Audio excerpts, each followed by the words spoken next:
Well, Tim Schafer thought of it in his new game coming out this fall.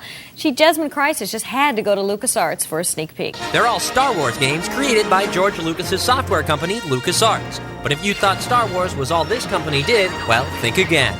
Now, you're living in the Star Wars universe over here. I mean, everything in this place is Star Wars, but you're the refuge. This is the little oasis of non-Star Wars thing. Not anything against Star Wars. I love Star Wars, really. But this is the Grim Fandango area.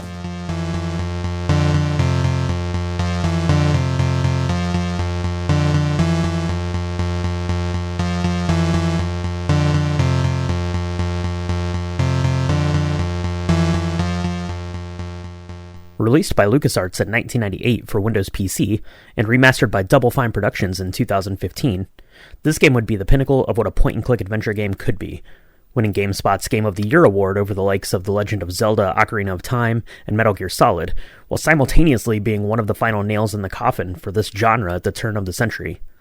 Today we're taking a look at Grim Fandango. Intimidating? Me? But I'm your friend. My name's Manny Calavera. I'm your new travel agent. I don't want a new travel agent. I want to go home. You can't go home, Celso. You're dead. But you're not alone. Everybody here is just as dead as you. That's why we call it the Land of the Dead. In this game, you take on the role of afterlife travel agent Manny Calavera, voiced by Tony Plana, in an effort to pay off your debt by arranging travel for the deceased to make their way through the Land of the Dead. Manny stumbles upon government corruption and loses the soul of Mercedes Meche Colomar, voiced by Maria Canals-Barrera. To pay off our debt and save Meche, we'll be going on a 4-year journey with our demon pal Glottis, voiced by Alan Blumenfield, in an attempt to take a seat on the number 9 train and head off into the afterlife. Originally pitched by Tim Schafer as a potential follow-up to Day of the Tentacle, it would take the success of Schafer's motorcycle adventure Full Throttle to get the green light from LucasArts for this Day of the Dead noir film of a game.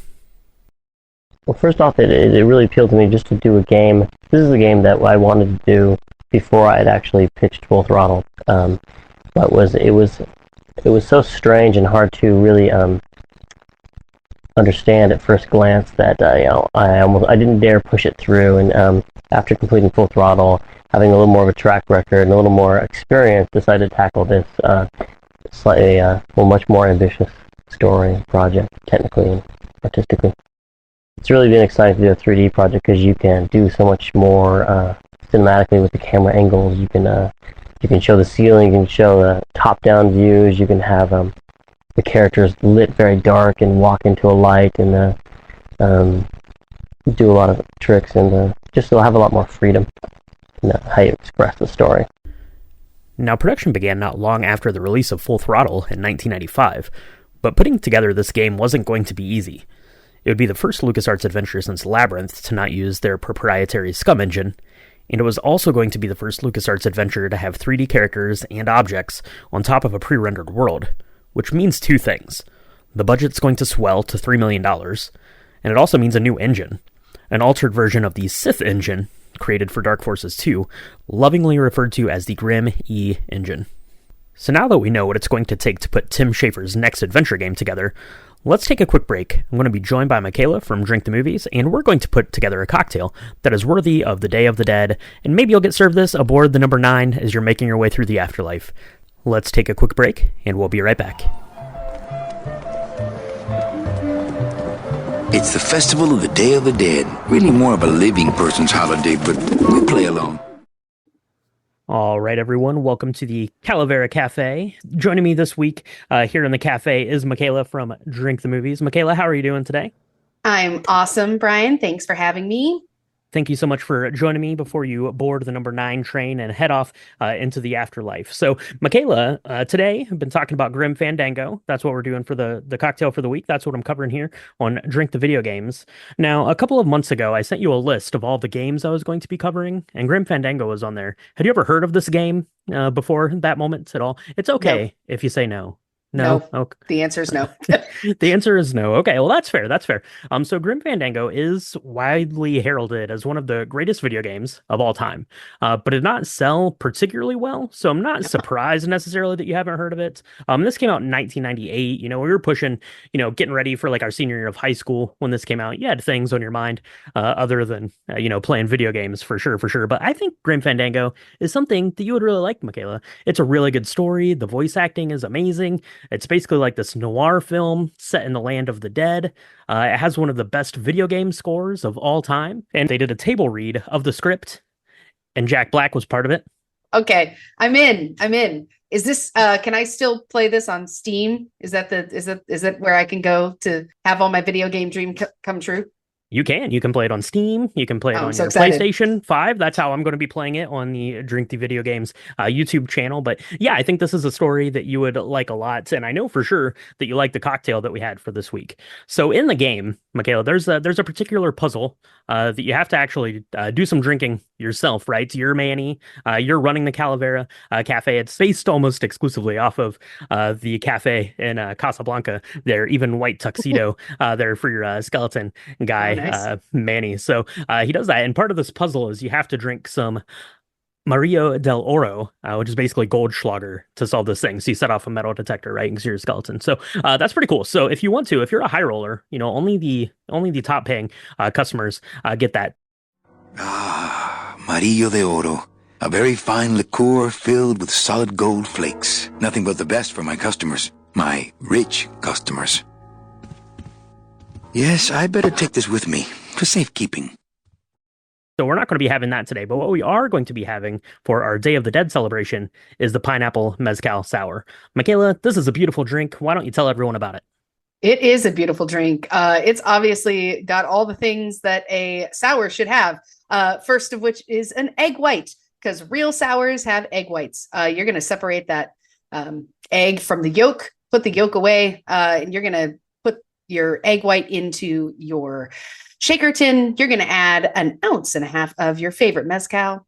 Then you're going to add 2 ounces of pineapple, a bar spoon of agave nectar, 1 ounce of fresh lime juice. Please use fresh if you can. And then 3 drops of bitters on top. Now, when I first saw this, I was like, how exactly do we want to do this? Now, I like a good dry shake. So what I did was put it in my shaker tin without ice. I gave it a nice shake with all the ingredients. And then I added a little bit of ice on top and shook it again. And that's going to give it a really nice, like creamy, silky consistency. It's just going to be extra silky. If you don't want to do that and you do it all at one time with ice, that's fine.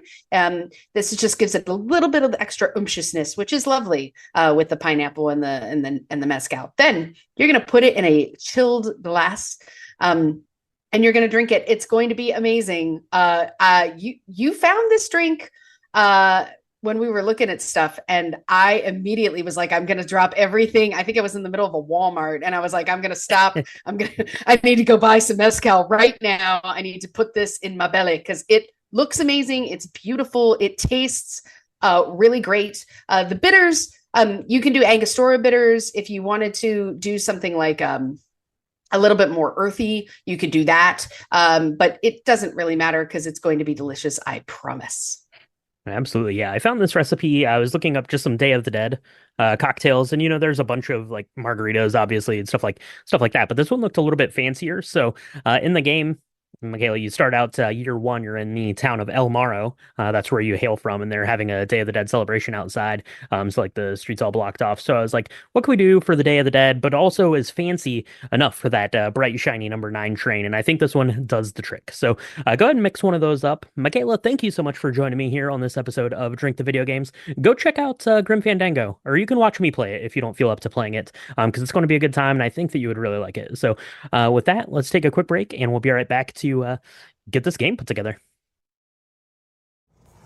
It was a lot of people we've been working with before. The lead artist, Pete Sakel, he had been an important person on Full Throttle, and he was setting a high bar for the standards of the project. And Peter Chan, who had been working with us for a long time, and he was just this amazing, both creatively and also just the amount of work he produced. He just made drawing after drawing. It was all creative ideas, and he really pushed everybody and inspired everybody to just really push ourselves to do stuff that no one had ever seen before. Now, one of the things that made Grim Fandango unique was the implementation of the 3D character models. The way your character interacted with the world, tilting his head to observe objects, and moving through the film-inspired Art Deco world was a technical marvel. The new 3D engine allowed the characters to have a more natural movement during dialogue scenes, and full-motion cutscenes would blend seamlessly into the story. If Full Throttle was like watching an interactive movie, Grim Fandango was like acting in an interactive movie. We started just trying to prove that you could do this, and so we made really rough tests of a 3D character walking around in a 2D environment, and the trick is to have the character go, behind objects and through environments to actually look like he's going through a 3D environment when actually he's just walking in front of a 2D environment. That's been one of the biggest challenges. It's a lot of fun to do a 3D game because it feels more alive because it's being rendered on the fly. It's not a lot of canned animations. A lot of them are being computed at runtime, so you can often be surprised by what they call emergent behavior of some of the characters. Although it's not a lot of AI or anything, just because it's always eerie when Manny looks at the camera when you didn't expect him to. It kind of catches you off guard. Peter Chan was the lead concept artist and helped develop most of the game's aesthetic, and lead artist Peter Sackle would bring these characters to life. But to bring the world to life, we need to know, what does the Land of the Dead sound like? When Tim first talked to me about the score, he gave me some inspiration, and one of them was this very unusual collection of vinyl recordings of Mexican folk music. It was called Son. Yeah. It was called very, very, very, extremely indigenous stuff, unlike anything I'd ever heard. And he also gave me his collection of, 3 of the great bogey movies of all time, which I probably watched about 50 times a piece. So that sort of prompted me to call up a guy at Warner Chappell down in LA who curates the Hollywood film scores. And I was able to get some original copies, I guess that's sort of an oxymoron, but copies of the scores from Treasure of the Sierra Madre and Casablanca, and then maybe also the Maltese. No, I don't think I got the Maltese Falcon. But anyway, all those scores were in my ears and things I could look at. And then I also had some Ellington arrangements that I would sort of refer to, and that was sort of there were really 3 posts. There was the Hollywood classic score music, the indigenous music, and then the third was kind of what I brought to the table, which was this love of swing, and that was kind of the soup, the milieu that the music grew up in. The score for Grim Fandango is composed and produced by Peter McConnell, who had been instrumental, pun intended, in creating the iMuse program that had allowed the music of LucasArts games to become more immersive. But this time around, it was going to be a project unlike any other. From an interview with Fact Magazine, McConnell says Tim Schafer handed over some concept sketches, his collection of Humphrey Bogart movies, and Mexican folk records, and turned him loose, and what he came up with was nothing less than magical. Classic movie underscoring, jazz, and Peruvian and Mexican folk music tied this world together and gave it a sense of authenticity. Originally recorded with MIDI placeholders before being fully scored by synthesizers mixed with live jazz recordings.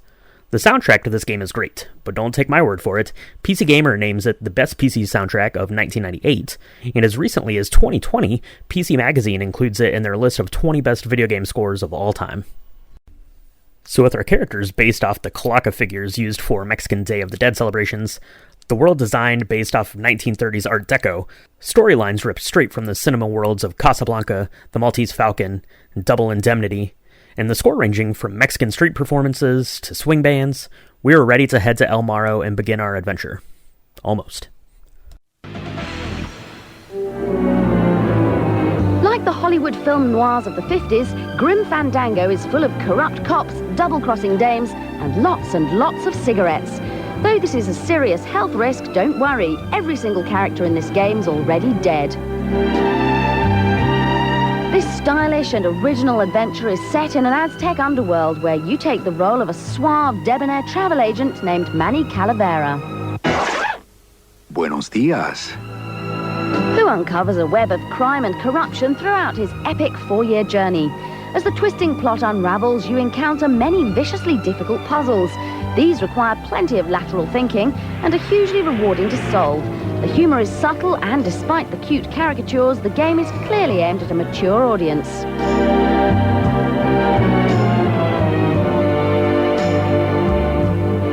Your task is to escape from limbo and to save a mysterious woman named Mercedes Colomar.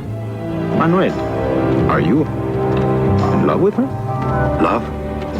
Love is for the living, Sal. The characters and story in Grim Fandango are more stylish and original than in the majority of Hollywood movies. LucasArts have produced one of those rare games that remind you just how good computer entertainment can be. Yeah, tourists. Slated to release in the first half of 1998, the game would be delayed until October 30th of 1998.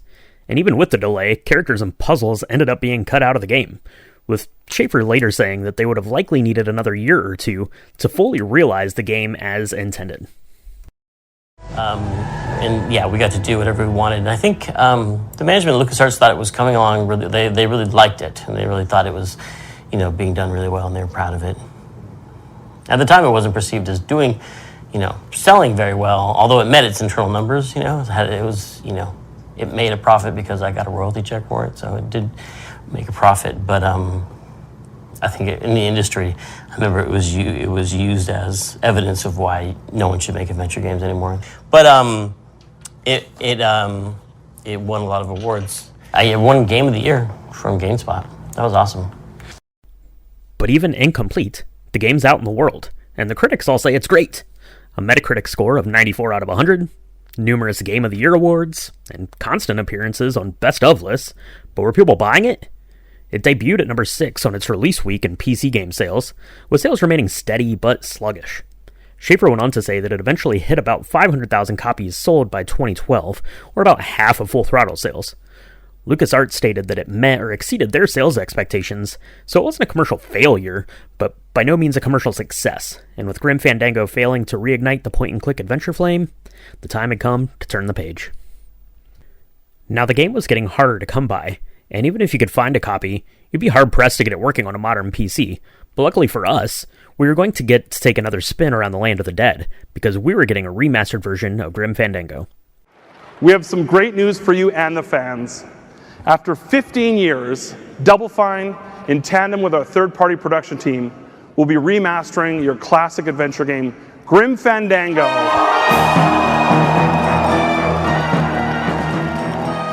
Tim Schafer's Double Fine Productions, along with Adam Boyes of Sony, would acquire the licensing rights from Disney Lucasfilm to create the remastered version. Now, this was first shown off at the 2014 Indiecade and released in 2015. It had beautiful new graphics and a beautiful new recording of the score recorded by the Melbourne Symphony. Welcome back, Manny. And over the years, Grim Fandango has cemented its status as one of the all-time greats, remaining on numerous best-of lists over the 25-plus years since its release, and it even found a home at the Smithsonian Institution's The Art of Video Games exhibit in 2012. Now, as for me and my memories of the game, when Grim Fandango released, I was in high school. At the time, I had moved on from my Packard Bell 486 to a shiny new Acer Aspire, but I don't remember exactly when I bought the game. But I remember having it, and I even have my original discs to this day. The excitement on my end, though, was through the roof for it. All the great reviews, it was the next game from Tim Schafer after Full Throttle, a new LucasArts point-and-click adventure game, sign me up. The world of Grim Fandango, it pulls you in. The voice acting is great, and the story is so compelling. I loved everything about it then, and I still do today. I played through it a time or two through high school and college, before Grim Fandango fell by the wayside, before the remastered came out and enabled a whole new generation to check out the game. So now I want to know, what's your history with Grim Fandango? Did you play it back in 1998? Did you check out the remastered version? Did you mix up a pineapple Mezcal Sour to have along the way? Or is this your first time even hearing about Grim Fandango? Let me know. You can do that down in the comment section on YouTube, Or if you want to follow along with me on social media, I'm at Drink the Video Games on Instagram. You can go there, see pictures of what we've got going on, and leave us some comments about the game, because we would love to hear it. We want to hear all of your stories here about these point-and-click adventure games as we make our way through the classic LucasArts titles. You can do that. You can leave a review on your podcast platform. That really helps get Drink the Video Games out there for everyone, and we appreciate everyone who takes the time to do that. And we hope you've had a fun time going on this journey with me. And the next journey up is going to be playing through Grim Fandango, so make sure you head over to the YouTube channel if you're not already subscribed there, because that playthrough will be dropping here very soon after this goes live. So definitely check that out. And we appreciate everyone who's taken the time to go along this journey with us. And that wraps up our look at the LucasArts adventure, Grim Fandango. Thank you so much for joining us on this one. Cheers, and we hope to see you soon.